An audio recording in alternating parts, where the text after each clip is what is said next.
Pemirsa, berkah dari seringnya nempel ke Presiden Jokowi, survei elektabilitas Prabowo kini bertengger di urutan pertama dan makin moncer. Benarkah faktor dukungan alias endorsement dari Jokowi dinilai menjadi kunci? Kami akan membahasnya bersama dengan Arya Fernandes, Kepala Departemen Politik dan Perubahan Sosial CSIS, Willy Aditya, Ketua DPP Partai Nasdem, Rahayu Saraswati, juru bicara tim pemenangan Prabowo Subianto. Selamat malam, Mas Arya, Bang Willy, dan juga Mbak Ayu. Selamat malam. Baik, salam sehat selalu. Oke, saya ingin ke Mas Arya dulu. Mas Arya, jadi dari hasil beberapa lembaga survei terakhir, Prabowo menduduki posisi teratas. Nah, apakah CSIS ini sependapat menilai ada faktor Jokowi yang paling dominan mengendorse Prabowo saat ini? Baik, terima kasih. Pertama saya kira situasi politik kita ke depan masih akan fluktuatif ya, tergantung banyak faktor yang mempengaruhinya. Salah satu faktor penting saat ini tentu Presiden Jokowi sebagai incumbent, karena beliau punya trust publik yang tinggi pada pemerintahan. Pada saat yang sama juga kinerja pemerintahan juga diapresiasi dan dalam setahun terakhir angkanya di atas 65%. Faktor itu saya kira secara temporer mungkin akan mempengaruhi kenaikan atau penurunan salah satu kandidat. Tapi saya kira mungkin efeknya tidak akan jangka panjang karena tentu setelah nanti partai secara resmi menentukan calon presiden, kemudian ada proses kampanye yang dilakukan dan mesin partai bekerja dengan baik. Tentu saya kira pelan-pelan akan muncul soliditas di tingkat pemilih terhadap capres tertentu. Nah, situasi yang kedua saya kira dengan situasi yang sangat kompetitif itu memang kita belum secara konklusif untuk bisa menentukan siapa yang akan unggul secara kuat gitu ya. Dan memang dalam 2-3 bulan ke depan masih akan terjadi naik turun suara kandidat, dipengaruhi juga oleh faktor-faktor domestik ya. Misalnya terkait yang terakhir kan terkait U20, tapi pada saat yang sama nanti juga akan terkait pada isu-isu apa yang akan disampaikan oleh kandidat. Baik, jadi Misalnya dugaan saya isu soal lapangan kerja, kemudian isu-isu soal kesehatan, isu-isu soal pemberantasan korupsi, mungkin akan jadi isu strategis bagi kandidat dan bagi pemilih, dan itu juga akan menentukan siapa yang akan dipilih publik nanti. Oke, isunya sangat dinamis ke depan gitu ya, bahwa Jokowi Effect ini menurut Anda sangat temporer, tidak akan menentukan di Pilpres 2024, Mas Arya? Tentu punya efek menentukan, meskipun saya tidak mengetahui secara persis berapa kekuatan pemilih Pak Jokowi yang masih loyal gitu ya, dan ikut arahan Presiden. Tapi tentu kalau kita lihat dalam 6 bulan terakhir, di mana faktor sinyal-sinyal politik yang diberikan oleh Presiden itu mempengaruhi kenaikan ya, baik yang terjadi pada Pak Ganjar dan pada Pak Prabowo. Tapi kita masih menunggu sampai paling tidak sampai Agustus nanti apakah efek Jokowi itu akan berlanjut gitu atau apakah akan terjadi efeknya hanya temporer. Kita belum bisa menentukan atau belum bisa memastikan efek itu karena banyak faktor-faktor politik domestik yang terjadi di level publik ya. Mungkin perubahan mood publik, perubahan isu-isu yang terjadi di masyarakat gitu ya. Begitu juga perubahan style kampanye atau program-program kampanye yang dilakukan kandidat, itu bisa saja menjadi banyak faktor yang menentukan itu gitu. Tapi untuk saat sekarang tentu saya kira dia punya pengaruh, tapi apakah dia akan jangka panjang kita mesti cek ya. Masih sangat fluktuatif ke depan, mengikuti isu ke depannya seperti apa begitu ya. Nah, saya ingin ke Mbak Ayu. Mbak Ayu, tadi dikatakan oleh Mas Arya bahwa Jokowi Effect yang mengendorse Pak Prabowo saat ini hanya temporer. Kalau begitu, bagaimana caranya Prabowo untuk tetap menjaga atau mempertahankan elektabilitasnya tetap berada di puncak teratas? Ya, terima kasih. Jadi tentunya dukungan dari Presiden Joko Widodo merupakan suatu hal yang sangat penting untuk Pak Prabowo. Beliau sangat mengapresiasi dan memang pada saat awal ditanya apakah beliau akan maju atau tidak, beliau jawabannya singkat, padat, jelas. Hanya kalau misalkan itu sesuai dengan arahan dan juga restu dari Presiden Joko Widodo. Tetapi untuk kedepannya, kalau kita bicara tentang bagaimana menjaga, ya tentunya bisa dilihat bahwa beliau belum betul-betul berkampanye, belum betul-betul berjalan. Ini masih memastikan terlebih dahulu peta koalisi seperti apa. Dan itu sangat penting tentunya untuk kedepannya, mengingat bahwa Pak Prabowo sangat mementingkan persatuan untuk ke depan karena apa yang harus kita hadapi dalam konotasi bukan hanya Indonesia secara nasional tapi juga kondisi Indonesia dalam posisi diplomasi global itu akan sangat penting sekali mengingat apa yang akan kita hadapi dan apa yang sudah kita lihat dalam hitungan beberapa bulan belakangan ini dengan ekonomi secara global pun itu yang akan menentukan adalah bagaimana kita bisa bersatu sebagai satu kesatuan negara. Dan tentunya Pak Prabowo ingin menunjukkan bahwa beliau selalu mengedepankan negara ini, selalu mengedepankan bangsa Indonesia di atas kepentingan pribadinya. Dan tentunya bagaimana untuk memastikan 2024 Indonesia adalah pemenangnya. Saya rasa dengan sikap ini, sikap kenegarawanan beliau, sikap patriot beliau, kesatrianya beliau itu bisa menunjukkan kepada masyarakat Indonesia bahwa beliaulah yang dibutuhkan sebagai holistic leader, pemimpin yang sejati yang kita butuhkan untuk Indonesia ke depannya. Oke, Mbak Ayu, sejauh ini kan memang moncernya kenaikan elektabilitas Pak Prabowo karena endorsement dari Pak Jokowi. Tapi yakin tidak sih bahwa Pak Jokowi ini akan terus mengendorse Pak Prabowo sampai dengan akhir pencalonan nanti, Mbak Ayu? Itu hanya Presiden Joko Widodo yang bisa menjawab. Oke, tapi dari tim Pak Prabowo sendiri yakin atau tidak begitu? Sejauh ini kan Pak Prabowo terus yang sepertinya didukung oleh Pak Jokowi.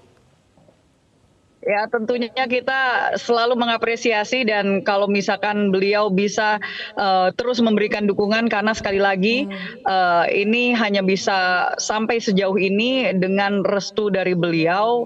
Harapannya tentunya beliau akan terus komitmen dengan apa yang sudah beliau tunjukkan selama ini.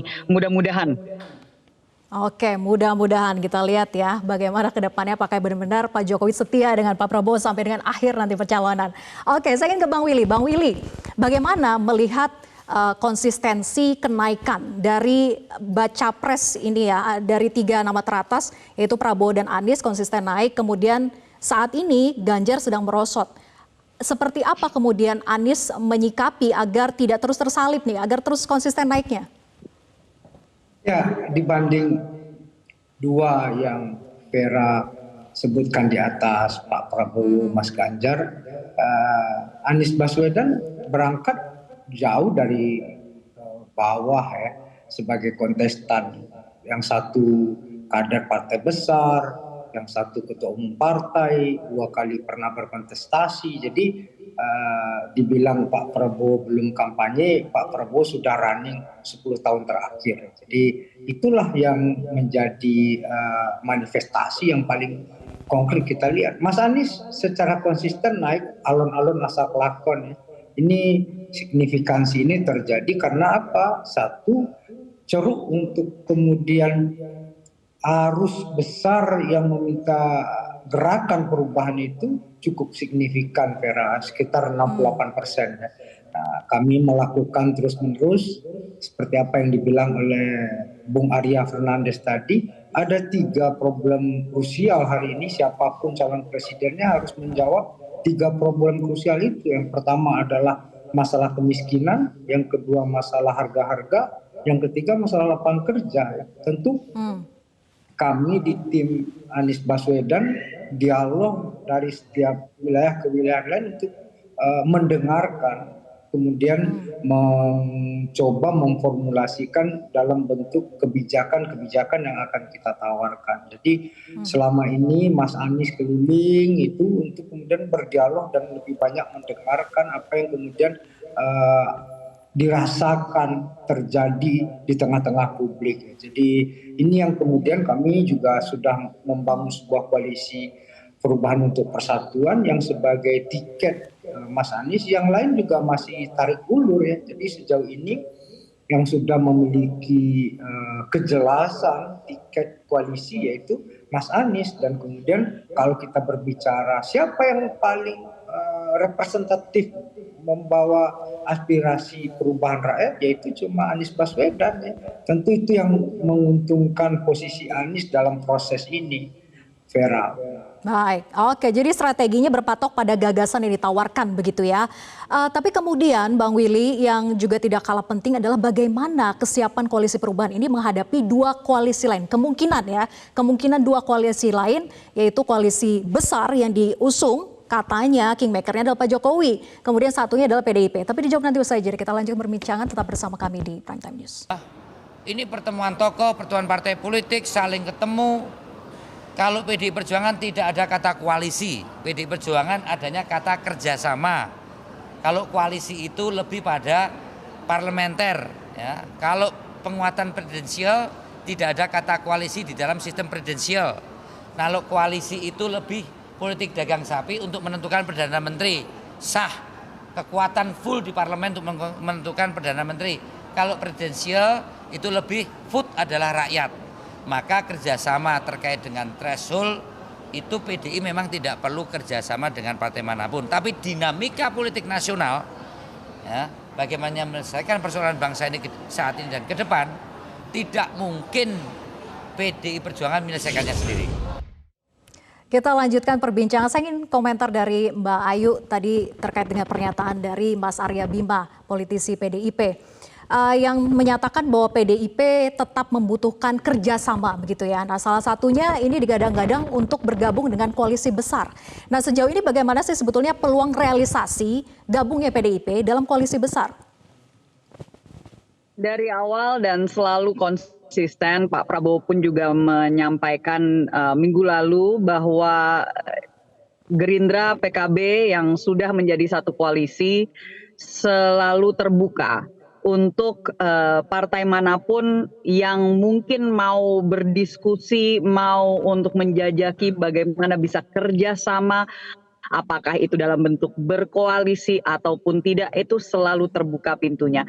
Dan tentunya Indonesia, kita ini punya prinsip musyawarah mufakat. Itulah yang terjadi dan itulah yang berlaku di dalam sistem politik kita. Sehingga sangat wajar bahwa satu hal yang kita tekankan adalah bahwa ya bagaimanapun juga harus ada kerjasama antara yang berkuasa dengan yang tidak berkuasa, dengan yang berkuasa maupun dengan yang oposisi. Itu lazimnya dan itu sudah seharusnya, dan saya rasa untuk kedepannya itu tidak ada perbedaan dari itu. Kalau misalkan kita bicara realisasi, ya tentunya itu antara para petinggi partai dan para pimpinan kita.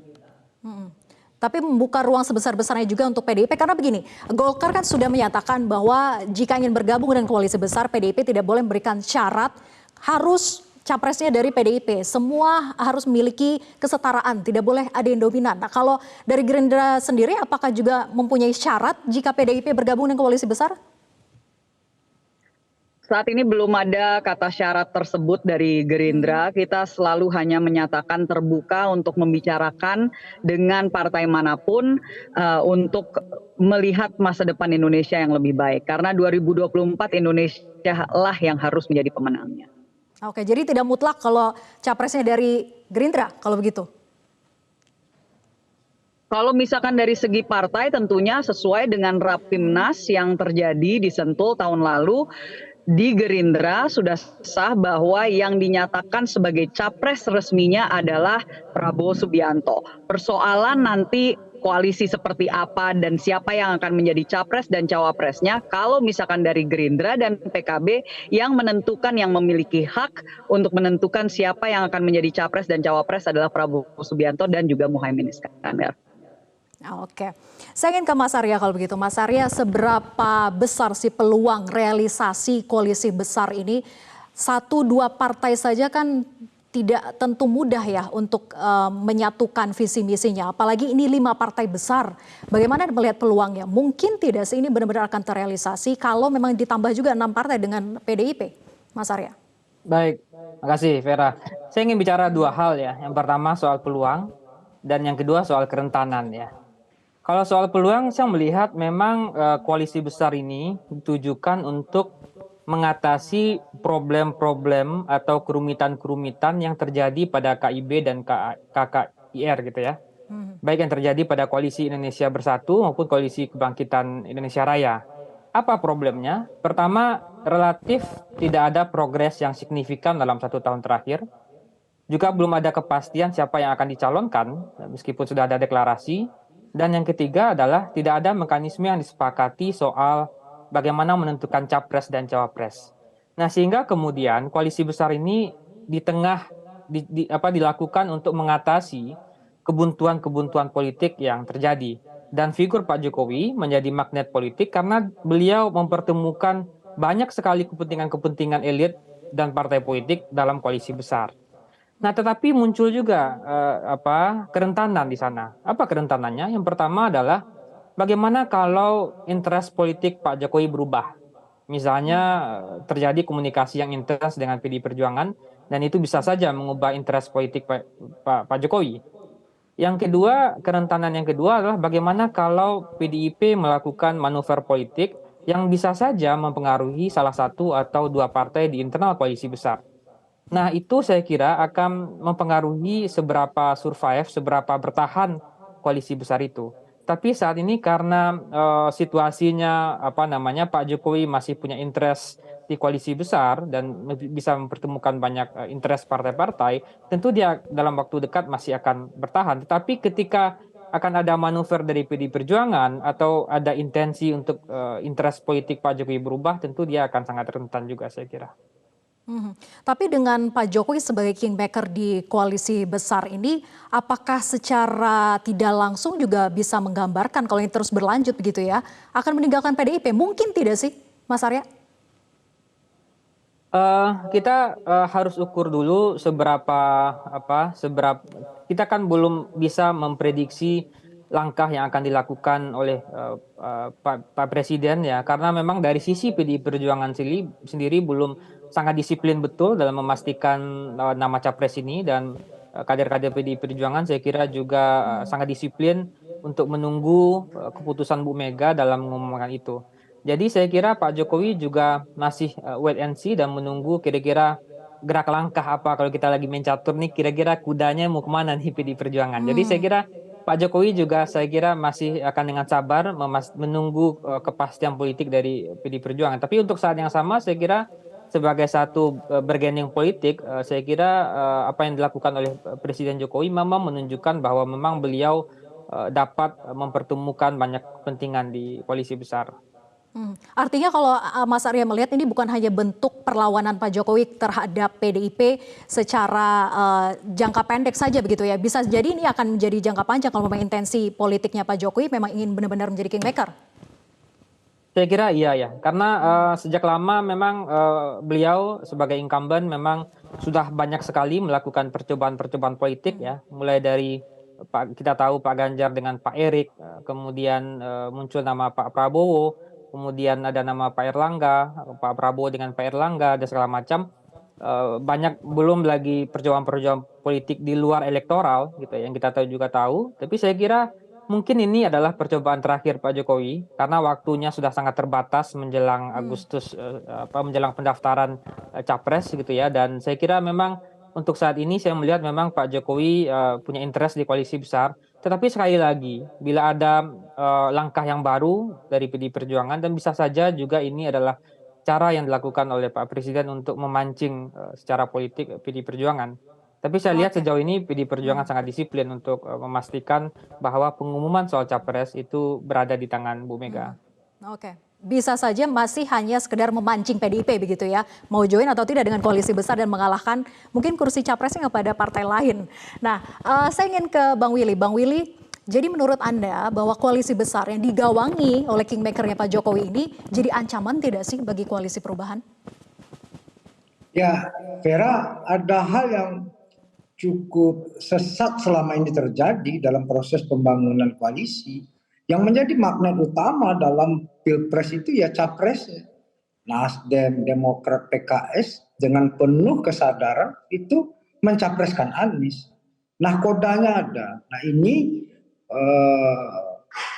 koalisinya ada tapi capresnya nggak ada. Ini yang kemudian yang dibilang oleh Arya Bima tadi, justru itu yang kemudian cenderung dagang sapi. Jadi biar kemudian kita tidak keliru dalam proses membangun sebuah koalisi atau kerjasama politik atau blok politik apapun lah itu namanya, epicentrum utamanya adalah capres. Itulah yang menjadi frontman-nya. Yang kedua adalah manuver-manuver ini tentu nanti akan segala sesuatu yang dilakukan dengan respon yang sifatnya kemarahan atau suatu hal yang responsif, reaktif gitu, akan memakan korban ya. Baik itu korbannya aktor adalah orang ataupun partai, atau bisa jadi korbannya perasaan itu sendiri, sehingga manuvernya begini-begini jadinya ya. Kalau kita mau stick itu ya siapa capresnya, maka kemudian seperti gambaran tiga besar dari big three elektabilitas capres itu ya Anies Baswedan, ya Prabowo, ya Ganjar, itulah yang dikehendaki rakyat. Nah sekarang manuver-manuver yang terjadi ini seperti apa akan proses pencalonan. Ini yang kemudian rakyat jengah melihat proses manuver-manuver ini yang kalau ini kan gerakan tanpa bola lebih banyak ya. Siapa sih? Ya inilah yang dikatakan dengan beli kucing dalam karung itu. Figur utamanya siapa? Pengantin utamanya siapa yang akan didudukkan? Nah, one step ahead itu Koalisi Perubahan untuk Persatuan sudah maju dan kami sudah mulai berbicara platform, program, dan kerjasama dalam proses pemerintahan. Jadi kami lebih matang, lebih solid, dan lebih dewasa. Ada kerelaan dipimpin di dalam konteks Koalisi Perubahan itu sendiri, yaitu menyerahkan dalam beberapa urusan itu kepada capresnya. Begitu, Vera. Baik, Koalisi Perubahan merasa sudah paling terdepan gitu ya dibandingkan dengan barisan calon koalisi lain. Tapi kita lanjutkan perbincangan usai jeda, tetap bersama kami.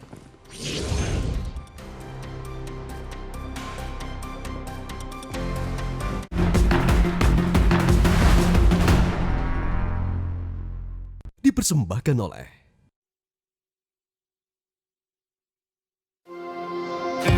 Lanjutkan perbincangan, saya ingin ke Mbak Saras ya. Kalau dari awal tadi saya memanggilnya Mbak Ayu.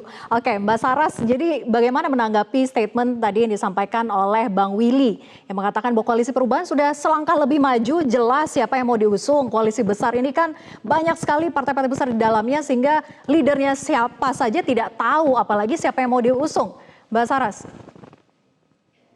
Ini Kakak Willy memang udah dari dulu nih kalau udah berkata-kata udah pintar dia gitu ya. Tapi nggak apa, itu memang tugasnya beliau ya seperti itu gitu.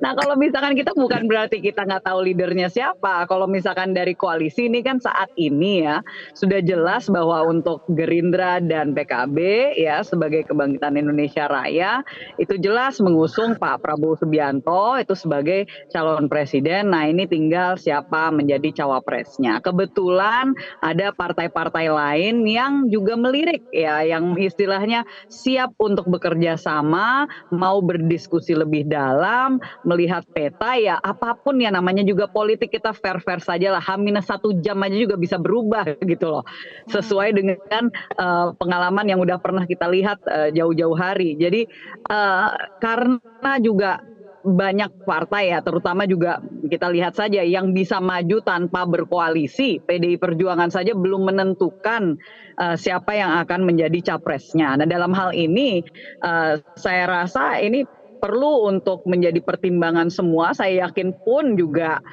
dari Kakak Willy, dari Bang Willy dan juga kawan-kawan gitu di koalisi beliau itu pasti juga masih menunggu juga ini. Kalau misalkan soal ini kan kalau kita bicara tentang kepemimpinan di Indonesia, paketnya itu nggak jelas cuman capres saja, nggak cukup cuman capres saja, cawapresnya juga akan sangat menentukan. Kita semua juga mengetahui itu. Jadi di sini saya yakin semua sedang mencoba mencari jalan tengah yang terbaik untuk masa depan Indonesia.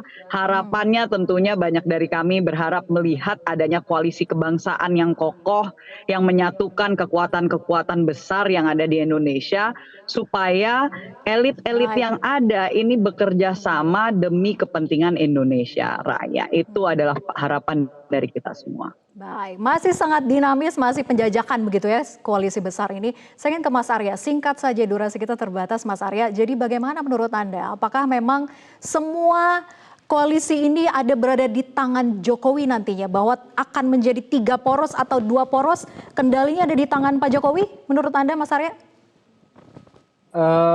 Pada batas tertentu tentu beliau sebagai petahana punya pengaruh ya. Tapi tentu aktor politik banyak dan tentu juga punya banyak pengaruh dalam menentukan stabilitas koalisi, kemudian arah koalisi dan prospek koalisi. Dan saya kira ke depan dengan situasi yang seperti sekarang ini tentu kebijaksanaan para elit dalam memutuskan misalnya menentukan dengan cepat siapa yang akan jadi capres dan siapa yang akan jadi cawapres, saya kira jadi penting bagi publik sehingga publik punya ruang yang banyak, punya waktu yang banyak untuk melihat lagi kira-kira capaian-capaian para capres ini seperti apa yang mau mereka perjuangkan untuk publik dan apa yang mau para capres ini perjuangkan untuk Indonesia. Lebih cepat kita tahu, tentu lebih baik untuk memastikan bahwa para capres tersebut memang punya layak untuk kita pilih sebagai presiden ke depan. Oke, lebih cepat lebih baik ditunggu ya koalisi-koalisi yang lain.